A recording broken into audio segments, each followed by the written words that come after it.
the type of axe that we're going to be making, 2,500 years old technology. And there is a beauty to preserving those things. I'm really looking forward to doing this because I spend my whole time writing about medieval warfare and battles, but to actually see how tools from thousands of years ago were made, yeah, I'm pumped for it. My name is Josh Burrell. I'm a blacksmith based in Loughborough, Leicestershire, and we are here today to make Iron Age socketed axes. I guess he'll be seen by the medic quite early. If it's just who makes it first and best, it'll be me. Well, first, But yes. process-wise, I can imagine you'll be quite anal about it, won't you? You're geeky and anal. And that's why I like you. So what we're going to be making is an Iron Age socketed axe, which ends up like this. Should we get stuck in? I reckon. I'm ready to forge.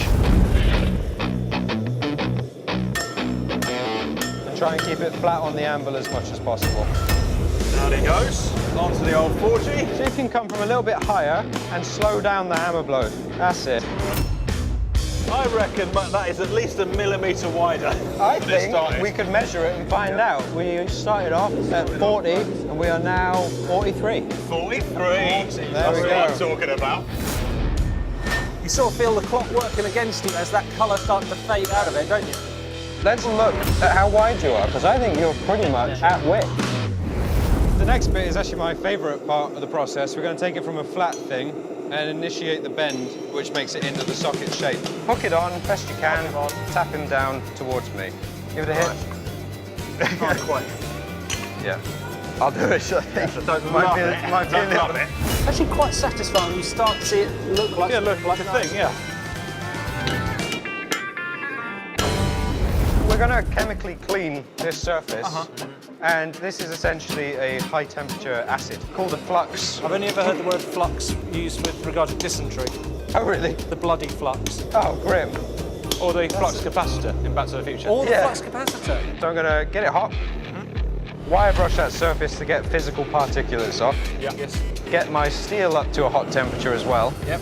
We'll then flux them together. So that's the bit that's going to attach to what we've made already. Yeah, so that's the actual cutting edge. So what I'm going to do, whilst it's still got this cherry colour, is apply the flux. And whilst it's still hot, introduce it to our friend and hold it there until both have gone black. So squish it down. It should stick. So you bring it out, turn it over, and then absolutely clobber him. Go on, son. Yes! Oh, yeah. Yes, please. All right. Oh, yes. You both welded them, so nicely done. So I'm going to trim the excess off with a angle grinder. So that's ready to quench. This is my boy, I think. Oh, here he goes. Doesn't appear to have cracked or No. burst or... Integrity maintained. Hold firm, little axe head. Please be okay. We have indeed successfully hardened it. Let's give these both a go, and then we can deduce possibly if one is slightly better than the other. Oh, I feel a bit nervous. Well, you should. Well, it's certainly fit for purpose, isn't it? It chops I actually feel slightly proud. Come on, my guy. conveniently now. Look at that. Living up to its famous... Please. I'm honestly swelling with pride. Well, I'm stuffed now for choosing, because they're both performing pretty well. I think I'm going to have to go on the finished arrangement and the overall symmetry, which, unfortunately, Rick, I think is Dan's one is slightly more... I also confused the two, so I thought you were picking my one up. Yeah, I'll accept that. But that is really, you know, picking at straws. Congratulations. Well, I'm still genuinely, I thought if I'd lost, I'd have a tantrum. But actually, I still feel pleased with myself.